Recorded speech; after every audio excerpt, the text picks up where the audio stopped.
Love this. All right, so Jacob S. asked, how analytically driven would you say you are in the draft? Thoughts on trading down often, taking valuable positions high because of the salary structure, so cornerback, receiver, corner, receiver, quarter, offensive tackle, and not drafting running backs high. Vish, you're going first. What do you think? I'm majorly analytically driven. For me, the draft is all about 4 positions in the first round. To me, unless there's a generational player, because if there's a generational player, you throw it away, like Quentin Nelson, Kyle Pitts, AJ Green, Julio Jones, those type of guys at receiver. To me, it's quarterback first, edge rusher second, offensive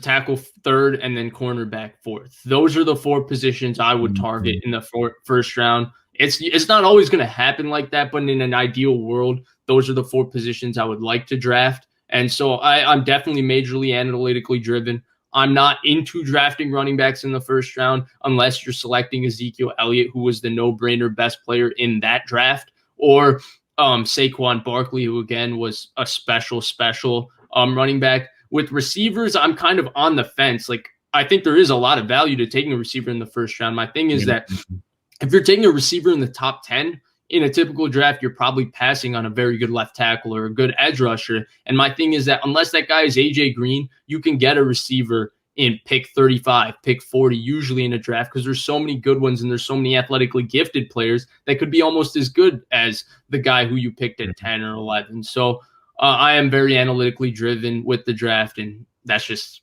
how I've always been about it. So this is a good question. So for the analytically driven part, I'd say not as much as Vish, but there is a certain sense where, like, okay, if I'm between a really good tackle and a really good running back, like, I'm taking the tackle every time. I guess from an analytical standpoint, I hate the idea of a running back going even remotely close to the top 10.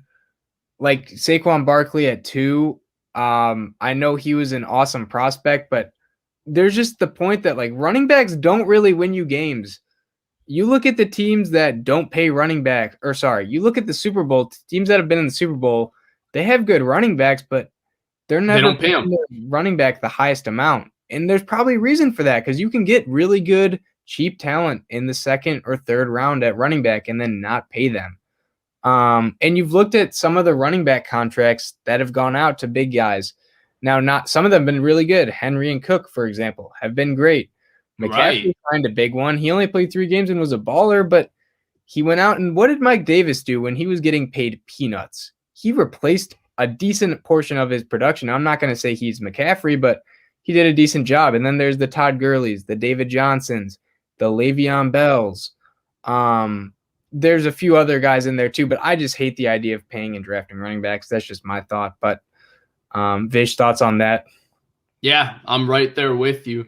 And again, just to go further a bit on this, because I think the point is that it's not to say that if you have a cornerback ranked 35 on your board and you're picking 20th and you have this guard that's ranked 13th, you take the cornerback. In that position, you obviously take the guard. But let's say cornerback's 25th and the guard is 18th. To me, it's a no-brainer. You take the cornerback.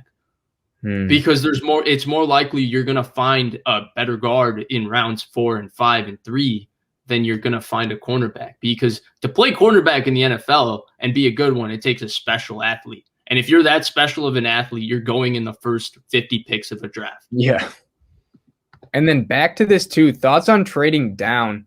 I think this really depends on the team. Now, I think just a good rule of thumb is like having like 8 to 9 to 10 picks, and preferably not all of them, like 8 of them being like rounds 5 or later.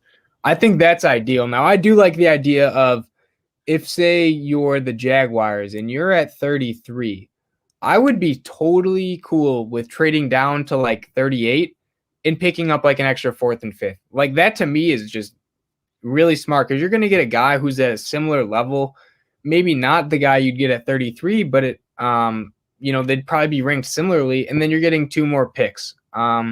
And 4th and 5th rounders don't always turn out to be, good. A lot of them bust, and a lot of them don't ever play, but there is the examples of, here's some Packers. There's Blake Martinez, who's decent. David Bakhtiari for the Niners. They took George Fred Kittle. Warner in the 3rd round. I mean, if you were to trade those picks up and try to get a better prospect in the first, like, you're missing depth. You're missing a potential for a really good superstar or just quality player. So I really like the idea of trading down, but like, there comes a point where, like, okay, if you're a team that has pretty decent depth, like, just keep your pick in the 1st round and take the best guy there. Maybe even consider trading up, because there comes a point where, like, all right, you have a ton of depth, but like, you're maybe missing higher end talent. And that's where, like, staying at your pick is probably ideal. Yeah.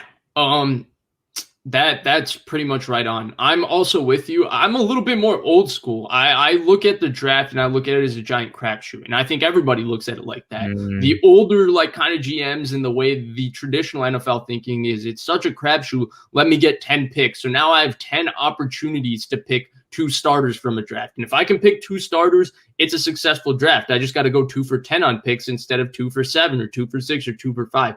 Newer GMs are like, well, it's a crapshoot, so why would I waste time with all these picks? Let me just take a chance on a couple of players, try to bundle everything for those couple of players and all of that. But I still believe in, if there's an opportunity to trade back and accumulate picks, I still think you should. I think draft picks are still a valuable asset and a valuable commodity in today's NFL, and I think that accumulating them would be quite helpful.